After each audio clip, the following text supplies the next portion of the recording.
waa Sénégal. jërëjëf mbokk yi 8h jot na ba tegal El Hadj Assane Gueye yegg si ci xabaar yi ci wolof ci gàttal.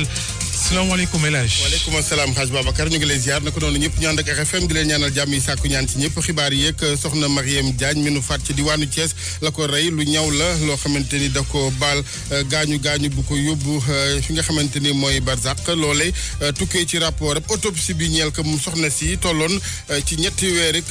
wan ak lor wàllu yoon Cheikh Oumar Anne Papa Alé Niang moo di ñang ci kanamu tribunal tey jëlee moom ministre enseignement supérieur Cheikh Oumar Anne fa yóbbu sëñ Niang ak ki nga xamante ne mooy Papa Alé ndax wàllu diffamation ginnaaw téereb journaliste bi mu dëppee scandale au cœur de la République le dossier du coude yëf yi nag ci tribunal correctionnel lay jaar courant bi war na wàññiku carburant bi naka noonu ginnaaw njëgu bërigo pétrole bi wadd ci àddina mooy gis-gisam ku nekkoon ji jamono directeur général Petrosen jamono yu expert beneen ci wàllu énergie di tiit moom wàllu investissement yi ci secteur pétrole ak wàññiku am ci tukkee ci waa bitim réew gëstu bi ci xibaar yi sport gi Malal Junior Diagne wàllu culture Hadj Ndate Diop yéene kaay yeeg Mouhamed Ndiaye ci technique bi Abdoulaye Diop.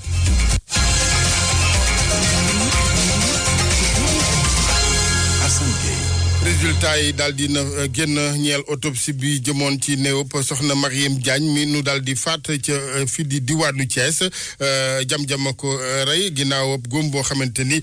plaie traumatique la loolee bokk ci li nga xamante ni feeñ na ci kër docteur leneen lu ca feeñ it dafa wanoon lor soxna si nekkoon ci ñetteelu weeram leeral yi Abdoulaye Diop. suñu sukkandikoo ci këyit bi bàyyeekoo ci médecin légiste bi Mariam Diagne mi ngi faatu ginnaaw ab gaañu-gaañu bu mu am ci côté càmmoñu loos bi bile gaañu-gaañu daal di fësal itamit ay section musculaire ak vasculaire suñu sukkandikoo ci autopsie bi résultat yi wane nañu itamit hémorragie interne ak externe médecin légiste bi moom it ci autopsie bi mu siiwal xamle ci ni moom mi génn àdduna dafa daal di ëmboon ba toll si lu jege ñetti weer faatub Mariam Diagne toll ci ñaar fukki at ak juróom mi ngi am gaaw bi ñu génn foofee sa Thiès ca quartier Medina Fall ki nga xamante ni moom la doon génnal di wuyoo si turu Assane Gueye moom moo def li ni mel moom sax daf ko doon laaj kopparam toll si lu jege 3 millions si suñu ay koppar. jërëjëf Abdoulaye ubbite tey jii ci wàllu yoon ab atte ñeel ki nga xamante ni mooy ministre Cheikh Oumar Anne ñu dénk njàng mu kawe mi ak Papa Alé Niang journaliste Mody Niang naka noonu ginnaaw génnub téereb journaliste bi mu duppee scandale au cœur de la République dossier du coude moom mi nga xamante ni moo jiite woon jamono coude boobee moom ministre Cheikh Oumar Anne daal di yónnee citation directe Papa Alé Niang ci pàttali Mody Niang naka noonu jàpp ne yàq ak der de caane di wàllu diffamation Hadj Ndate Diop. tey jii di jéego bu njëkk ci kanamu ëttu àtte bi gannaaw ba mu jëlee ab plainte gàllu ko ci loosu Pape Alé Niang ak Mody Niang ci fukki fan ak benn ci weeru février gi la ñu weesu ca la ki nga xam ni moom moo nekkoon directeur bu COUD jébbaloon procureur ab kalaame di ab citation directe boo xam ne nii Cheikh Oumar Anne mi ngi ko gàlloon ci loosu ko ñaar ñooñu lam ca bëgg di ñu ragub deram ba mu set wicc moom Cheikh Oumar Anne moomu nga xam ni ci jamono ji moom mooy jëwriñ ji ñu dénk lépp lu jëm ci wàllu njàng mu kawe mi di leen toppee wàlluk diffamation lépp nag dooree ci téere bi nga xam ni journaliste bi bindoon na ko duppee ko scandale au cœur de la République le dossier du coude ab téere boo xam ne nii Cheikh Oumar Anne dafa gis ni dañ ko cee yàq wax joo xam ne nii teguwul fenn bu ñu sukkandikoo ci wàlluk yoon Pape Alé Niang mi bind téere bi ak kii di Mody Niang ma nga xam ni moom moo ko préfacé amoon nañu fukki fan ngir jébbale li nga xam ni moom moo jëm ci wàlluk preuve leeral ci li nga xam ni moom la ñu bind waaye bu ñu sukkandikoo ci kenn ci avocat wu journaliste bi Pape Alé daal dinay def lu ni mel ndax jébbal na ñi nga xam ni rek ñoom ñoo di avocat yi layool Cheikh Oumar Anne lépp luy xibaar jëm ci li mu bind ba tey ci yeneenu xibaar dossier bi naam su fekkee ni tey jii lañ koy jébbal ëtt àtte bi du tey la ñuy door lii di layoo bi ndax tey dañuy samp rek maanaam fixé la nga xam ni moom moo di njëgu consignation bi ngir ñu mën a ubbi lii di dossier bi ci kanamu ëttu àtte bi ak lu ci manti am Cheikh Oumar Anne bëgg na ñu ragg deram ba mu set wicc moo tax it mi ngi laaj ñoom ñaar ñooñu lu toll ci 10 milliards ci suñu koppar. pour man RFM mooy rajo bi gën a jege askan wi. RFM rajo bi jaamu seen soxla. ñu wutali penku Sénégal ci dëkk bi di Noppeen mu nga ca diwaanu Kédougou dafa am ñu amee jàngoroy grippe loolu nag dugal fa njàqare ci tànge jamonoy coronavirus ci àddina Sénégal it naka noonu am ñu jàpp ne xëy na ku moywul mu nekk moo waral jamono yi lii di gëstu yi kër docteur ngir xam ndax jàngoro jooje lu mu wundu jàppale ni kon épidémie grippe baa nga fa ci ñaari fan ñeent fukk juróom yu mu fa tëral yabal nañu fa nag ay ndaw ci wàllu kër docteur ngir taxawu ak dimbali ki nga xamante mooy infirmier chef de poste ba fa Kédougou leeral Ibrahima Diabaxate. benn épidémie grippe bu indi jaaxle ak titange fale ci poste frontalier bu Nepen ci arrondissement bu Dakateli te digganteem ak commune bu Salémata mu ngi tolloo ci juróom fukki kilomètre ak juróom ci ñaari fan li tolloo ci ñeenti fukki ak juróom nit jot nañu wàllante feebar sëqët bu ànd ak yaram bu tàng bakkan buy sotteeku ak ay céphalée situation bi ni mel tax na ba infirmier chef de poste bu Nepen ñaax dimbal autorité yi district sanitaire bu Salémata Djibril Diène médecin chef district sanitaire bu Salémata. Nepen Pël dañoo toog l'infirmier ki fa nekkoon moo ñu oo alerte ñu dafa toog comme mu ngi nekk ci frontière bi avec la Guinée la sous-région dafa am ay cas yoo xam ne dañuy présenter ay fièvre yu élevée des maux de tête ak des écoulements nasales maanaam yaram buy tàng bopp bi métti ak bakkan yuy xelli ak saxat sax comme ñu ngi benn contexte bi ñuy wax coronavirus population bi dañ doon jaaxle yaakaar ni feebar bi moo dugg ci wax mais di leen rassurer ni du feebaru coronavirus bi c'était juste une épidémie de grippe. jot nañu def ay prélèvement jébbal ko waa institut Pasteur bu Ndakaaru pour gën a saytu épidémie grippe bi bu jaaxal askan wi di yeewu fale ci Nepen poste frontalier ak département Koundara ci réewum Guinée Conakry Ibrahima Diabaxate Kédougou RFM. ngir nag ñii di takk der yi gën a mën a dugal seen loxo ci xeex beeg jàngoro coronavirus gouverneur diwaanu Kédougou xam leen ndajeem formation tàggat jëmee ci ñoom muy alkaati gendarme douanier yi ne ci poste yi tofook frontière bi suñu digg ak Mali Guinée ci misaal ngir kon ni ñu ko waxee daal di leen waajal bu baax ñu mën a soobu ñoom it dugg ci xeex bi Sayer Ndaw la ñu ci àndal gouverneuru Kédougou ak Ibrahima Diabaxate. bi ñu waxtaanee ba yaaral waxtaan wi gis nañ ni takk der yi nekk ci frontière bi tey toppatoo dugg beeg génn bi ñoom wax nañ ñu seen mébét nee nañ buñ sañoon ñu gën leen a former gën leen taxaw ba ñu gën a xam naka la ñu def bu ñu jàkkaarloo cas bu mel noonu cas coronavirus. effectivement jël nañu seen xalaat dinañ ko yokk ci plan de riposte bi nga xam ne moom la ñuy élaborer proposé ko ba nga xamante ni duñu bàyyi kenn muy takk der yi nekk ci frontière yi ak ñëpp kenn ku ci jàkkaarloo ak feebar bi nga mën a xam nooy taxawee nooy def ba personnel de santé bi nga xam ne ñoom ñoo gën a approprié ñëw mën a jël le relais pour xam lu ñuy def. leneen ci xibaar ak RFM wàññite njëgu bërigo pétrole gi daanu na daanaka bu baax ci àddina jamono yi moo waral ku nekkoon ni jamono directeur général Petrosen moom dafa gis ne daanu gi ñeel njëg li dafa waroon toftaluk wàññite njëgu courant bi lu ci mel ni carburant ak yeneen jamono yi expert beneen ci wàllu énergie moom di tiit ñi nga xamante ñoo daa ji seen koppar di investir ci wàllu secteur pétrole fii ci Sénégal faf mujj wàññi lu ni mel Makumba Bey. ñàkk a déggoo gi dox diggante Arabie Saoudite ak Russie moo tax njëgu barilu pétrole bi wàcc ba àgg foo xamante ne nii musu faa àgg depuis 1991 ca guerru golfe ba fi mu ne nii barilu pétrole mi ngi ci $30 yi. Birame Diouf nekkoon na fi directeur généralu Petrosen nee na loolu nag dafa war a tax njëgu courant bi wàcc njëgu essence bi wàcc. njëg yi nga xam ne war na mën a wàcc. bi nga xamee baril de pétrole bi wàcc na. mooy njëgu essence ordinaire war nañu. essence super ràññee nañu gasoil ràññee nañu ay fuel bi nga xam ne moom la Sénégal di utiliser pour produire de l'électricité même le gaz butane war na am répercussion sur le prix du gaz butane war nañu am baisse normalement d'après suñu réglementation bi produire courant puisque fuel lañ ci def te fuel boobu njëg bi su wàññee ko prix électricité prix courant bi war na wàcc. waaye nag nekkul léppay doon ay xibaar yu neex ci mbir mi ndax Ibnou Sougou Fara économiste de l'énergie la dafa jàpp ne lii bu wéyee Sénégal gi nga xam ne dafa yor ay teen yu ñu war a bënn la ci war a dem ci xaalis boo moytuwul dootu ko mën a génne ba tax seeni borom faf ko ba. compagnie yi nga xamante ne bi dañuy ñëw fii dañu am benn point boo xamante ne bëgguñu prix bi wàcc foofu bu prix bi wàccee foofu seeni projet dootul viable donc li ñu mën a def mooy bu ñu toogee bu xaw a yàgg rek dañ koy tëj. est-ce que loolu mën naa dal réew mu mel ni Sénégal. waaw mën na ko dal parce que compagnie yi fi ñëw ñu ci bëri bu ñuy ñëw ci investissement yi dañuy àbb xaalis. break even boobu muy wax nga xam ne mooy njëg goo xamante ne nii mënoo ko romb lu ko mooy da ngay perte bu dee ci BP $40 la bu dee ci total $25 altinay démb ji rek entreprise yi yëngu ci wàllu pétrole perte nañ ci xaalis lu toll ci $200 milliards ak juróom fukk ci xaalisu Amérique di alal ju takku bourse américaine ñàkk loo xamante ne nii 2008 la gëjoon ci crise subprime si rajo askan wi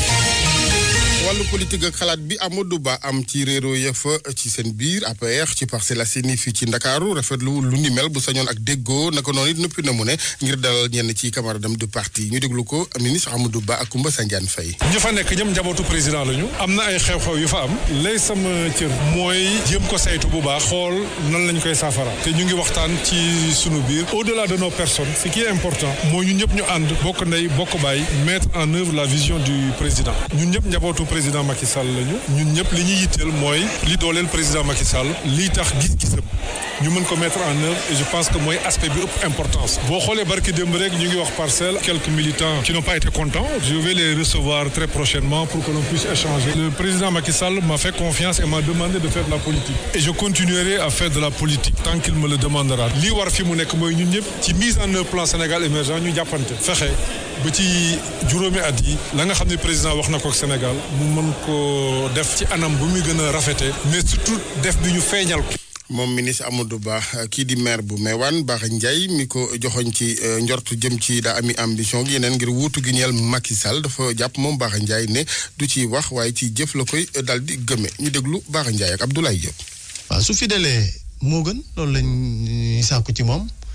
mais fidélité ak loyauté du rek ci kàddu ci discours yi dafay doon loo xam si da nga koy dëggal ci sa doxalin sa nekk ak nit ki waaye tamit sa taxawaay ci biir kuréel gi mais du rek ci discours bi dëgg la mën na ko wax mais man fi ma koy xaar mooy mu jëfee ko bu ko jëfee rek amul benn problème parce que jàpp nañ ni li nga xam ne ci la ñu nekk mooy nit doo ko jiital ba pare di ko fakastal. da nga jàpp ne ci jéego yooyu defu ci lu bëri. gisaguma ko bis bu ma ko gisee rek dina bokk man ci nga xam ni ñoo koy aar mais gisaguma loolu.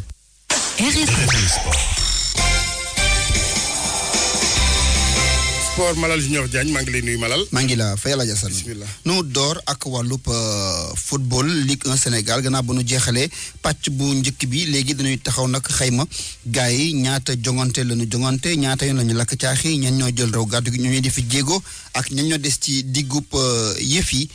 Oumar Mbow les ci àndal. ci juróom-ñeent fukki ak benn jongante ñeel Ligue 1 Pro bi. téeméer ak juróom benn fukki but lañ dugal ci fukki ak ñett journée Cheikh Bamba Dieng nekk ki gën a dugal ci fukki jongante ak ñett attaquant bu Jàmbaar FC jot na ci dugal fukki ak ñaari but ki topp ci moom di Boli Junior Sambu nekk ca Tëngéej FC am juróom ñaari but moomee nag dugalul ci lu toll ak ñetti journée équipe bu Jàmbaar FC 10e ci classement bi moo am défense bu gën a yaafuus ndaxte dugal nañ leen lu tollook fukki ak juróom-ñaari but boobule équipe di Jàmbaar FC nekk itam équipe bi gën a dugal ginnaaw équipe bi jiitu attaquant yi dugal lu tollook fukki ak juróom-ñetti but saison bi nag équipe yi ci bi ñu génnee la ñuy gën a xarañ ndaxte fanweer ak ñaari victoire la ñu am ci bi ñu déplacé woo match nul yi itam kazalika ci diggu saison bi lee Tëngéej FC mooy ki jiitu am fanweer ak ñett poñ Jaraaf topp ci am ñaari fukki ak benn ñaari Tali ak Seneps bu Thiès ñaari ndam rek la ñu am ci tàmbali saison bi ba léegi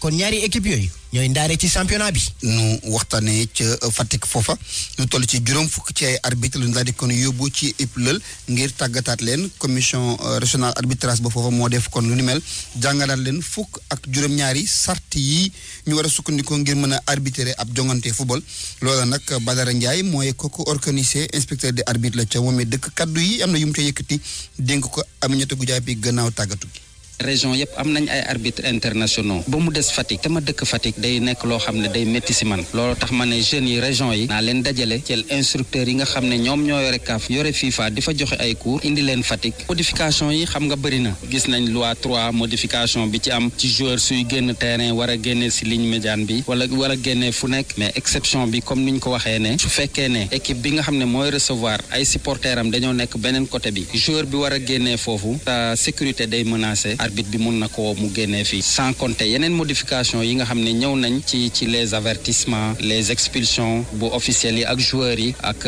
ci penalty yi ak yooyu yëpp modification yi nga xam ne FIFA def ko jël démarré ko le 1er juin bi passé te Sénégal mu commencé ci championnat bi ñu jël modification yooyu di ko jàngal arbitre Fatick yi vraiment loolu mbégte rek lañ ci am. ñooy kon di tàggatu laata nuy xaar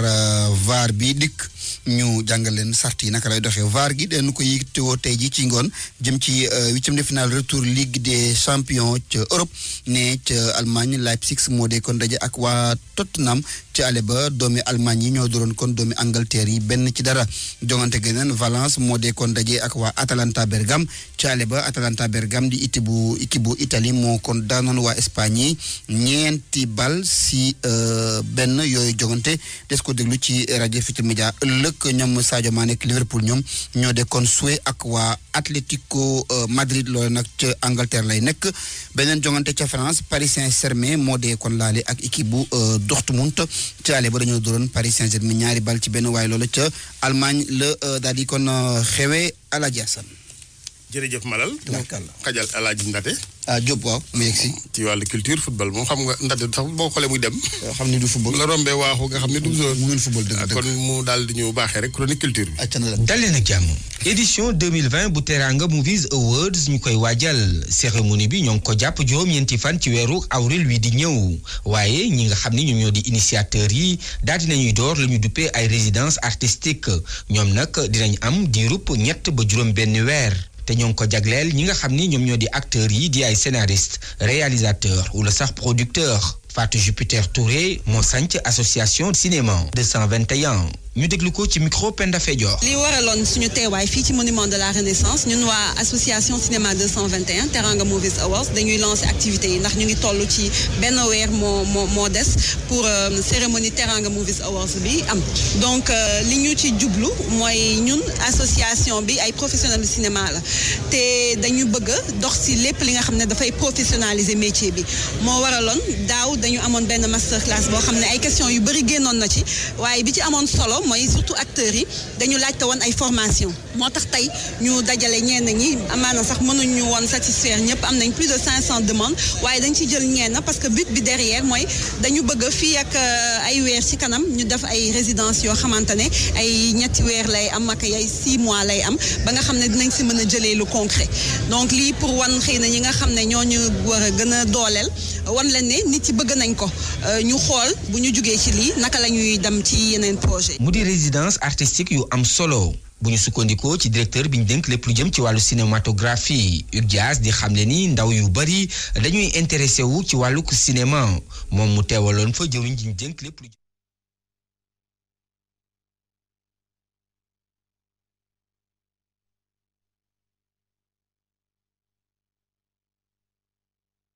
dañuy tàggat ay xale ci wàllum acteur nit yuy joué ci série yi wala ci cinéma nit yu ci bind wala producteurs yi mais loolu lu am solo la parce que boo bëggee def lu baax pour ay xale yu ko bëgg ci amuñu sanse dem di tàggat seen bopp ci ay école yu mel ni baax na et lu ma gën a rafetlu dañuy valoriser même expertise compétence sénégalaise parce que nit yi yëpp yuy war ñëw tàggat xale yi ay sénégalais la ñu am tout ñoom Pape Faye ñoom xale yu ndaw yi ñoom Pape Abdoulaye Seck ñoom Yann John yooyu yëpp xam nañu joué nañu rôle bu rëy ñu ngi joué rôle bu rëy ci wàllum cinéma sénégalais ak série yi ñoom ñu ñëw jàppale seen xale yi pour que ñu gën a tàggat ñu gën a xam lu ñu war a joué lu ñu war a bind lu ñu war a produire. jageen jëf ci déglu bi fii la ñu yam di daje ëllëg. Touba Darou Salam Karo Savon de Marseille Alphé seen gamme Opalia seen marque de référence Sens bi boole garantie originalité ak qualité ak Expert Groupe Voyage leader de l'industrie du voyage et du tourisme au Sénégal ñoo leen di may li ci yéenekaay yi. yéenekaay yeeg Mamadou Mouhamed Ndiaye. jërë ngeen jëf Diop Iseg di Mamadou Diop ma nga jëm parquet l'observateur nañu ci ay xibaar yu wóor ñu jëlee fu wér Diop Iseg tey jii ca la ñu koy defeere yóbbu ko mu janoo ji ak procureur de la République auprès du tribunal grande instance bu Ndakaaru tuumay détournement de mineurs yi ñu ko doon waxal ci mbiri Dieynaba Baldé tuuma yooyee la ñu jàpp ci moom ginnaaw garde à vue bu 48 heures journal l'observateur nee nañu talaatay tey ji moo nar doon talaata ji gën a miti te yàgg ci ak dundam moom Diop Iseg libération nañu Diop Iseg ak Dieynaba Baldé ñoo nga woon démb ca fan résidence waroon faa defub te sa ADN waaye mujj ñu ko def leneen luy ñuul ci mbir mi journal bi nañu moo di Mamadou Diop nee na enquêteur yu division spéciale lutte contre cybercriminalité téléphone portable ba mu yoroon daan ca waxtaan ak Dieynaba Baldé ñu ci daan envoyante message daan ca whatsappante téléphone portable boobee dafa réer moom PDG bu Iseg journal bi nañu li ñu koy toppee ci enquête ba moo di incitation à la débauche maanaam xiirtal nit ki ci ak caay-caay ak tuumay détournement de mineur suivi cri de grossesse mu di sànk am ndul pooj ba far ko ëmbal. libération nañu am na beneen xale bu jigéen bu ñu naan bu ndaw bokkoon moom it ci seen petit gàlle témoignage yi mu def keroog ba ñu koy auditionné ca police dafa gën a dugal Diop Iseg bu ndaw nee na moom it Diop Iseg doon na ko jéem a doxaan mu bañ mu ne bi ko Dieynaba Baldé waxee ne Diop Iseg da ko ëmbal ba noppi bañ ko ci la ñu kompaloo ak beneen xale bu jigéen bu ñu naan Abibatou Sy ngir ñu teg dil Diop Iseg bu ndaw ne ci la Abibatou Sy doxaanee Diop am ko yóbbu ko ci appartement meublé summi ko ba mu set wecc Diop tëdd ci lal bi di ko xaar ci la Dieynaba Baldé ak frère am Ali Baldé yi làqatu woon ci appartement bi ne tëll ak seeni téléphone portable fekk Diop Iseg fi mu tëdd ci lal bi ak yaramu neenam ñu di ko filmer moom mi ñu doon filmer di Diop Iseg l'observateur jëlaat kàddu gi wax ñu mooy kan ubbil yéenekaay bi Mamadou Diop la tudd 1964 la juddu ca Gambul ga ca Kaolack am na ñu koy woowee Diop Iseg waaye ñi ko xam dëgg-dëgg Diop la boo la ñu koy woowee mu nuppi ne patt génn na ca patt ga mu nekke woon démb nee na ci politique la ñu nekk la xew ca Parcelles Assainies pootum biir néeg la ñoo koy régler suñu bopp ci Le Quotidien mu nañu fa président Macky Sall moo ko politique loo te moom Amadou Ba dana def kemtalay kàttanam ba président Macky Sall du ko gën a gore grand place nañu gars yi APR yi daje woon dajaloo ne dàq nañu Amadou Ba ci APR Parcelles Assainies Amadou Ba yëgalu ko yaramam da leen a far sax soofantal ndax nee na gisu fi lu jar ay wax xëy na am na ay militants yu bégul waaye li ëpp solo mooy président Macky Sall am na confiance ci moom Amadou Ba le témoigné nañu daanaka ñeenti at rek moo des ci mandat Macky Sall bi gars yi APR yi nekk di dëmmante ci seen biir muy Mame Mbaye Niang di Bara Ndiaye ak compagnie ñoo ngi gàddu seenu sémmiñ di gor banqaas bi Macky Sall toog journal bi di laaj ndax parti Macky Sall bi di APR bukki bi mattoon parti démocratique Sénégal mattoon parti socialiste mu di bukki bi defante ci seen biir narota matt APR directeur des Sénégalais de l'extérieur ba woon di Sori Kaba daanaka matte rek la deful ci Le Quotidien moom la yéenekaay bi xëy dalal moom it mu xëy dal ci kaw Yakham Mbaye ba xolam sedd Sori Kaba nee na nit ki gën a dangereux ci APR mooy Yakham Mbaye mu ne it président Macky Sall ku koy wax dëgg na ko ne na delloo siwaat Moustapha Diakhaté ci biir parti bi arbitre lamb yi CNC dal na ci seen kaw yëral xët mu njëkk sunu lamb Aboubacry Dramé di arbitre lamb CNC bi aj na ko ñaari at Malick Ngom ak Babacar Diop ñoom it di arbitre ci lamb ji suspendre nañ leen juróomi at kii di Sitor Ndour moom sunu lamb nee nañu ba keroog muy faatu dootu arbitre lamb ba keroog muy faatu dootu arbitre lamb ndax CNC bi raje na ko à vie. Touba Darou Salam Karo savon de Marseille Alphé seen gamme Opalia seen marque de référence Sens bi boole garantie originalité ak qualité ak Expert Groupe Voyage leader de l'industrie du voyage et du tourisme au Sénégal ñoo leen doon may li ci yéenekaay yi. ñu àndoon ceeg Mamadou Mouhamed Ndiaye di ko gërëm xibaar yi bokkoon na ci wàllug tiis wa ca Thiès ak paatuk soxna Mariam Diagne rapport ab autopsie gi la mu wane mooy jam-jamay li ko faat te it soxna si mu ngi woon ci ñetteelu weeram. Cheikh Oumar Anne ministre enseignement supérieur nekk ko di jamono njiital COUD ci fànn woowee sax la yóbbu ci yoon Papa Alé Niang ak Mody Niang ginnaaw téere bu journaliste bi génnee jagleel ko scandale au cœur de la République dossier du COUD diffamation la ko jàppee ci correctionnel la nu jëm wàllu xibaar bokkoon na ci lu jëm ci wàllub laaj ci courant bi carburant bi ndax wàññite da caa war a am waaw la ki nekkoon di jamono directeur général Petrosen daal di xam ne jamono yu expert beneen ci wàllu énergie di tiit moom wàllu investissement yi wàññi ko am ci secteur pétrole bi ak daanu gu bërigo pétrole bi daanu jamono yi Abdoulaye Diop moo nekkoon ci technique bi El Hadj Assane ci micro bi ñu ngi leen di gërëm mbokk yi ci kanam tuuti kàddu askan wi ñu def xayma taxaw seetlu gi fu ñu toll ci xeex beeg fàggandiku gi ci jàngoro yi coronavirus mbaa wàccewu leen loxo yi ci cet geek lépp loo xamante ni moom la laaj ci kanam tuuti lay doon bu leen fàtte it ndaje mi diggante Mouhamed Ndiaye ak professeur Lamane Mbaye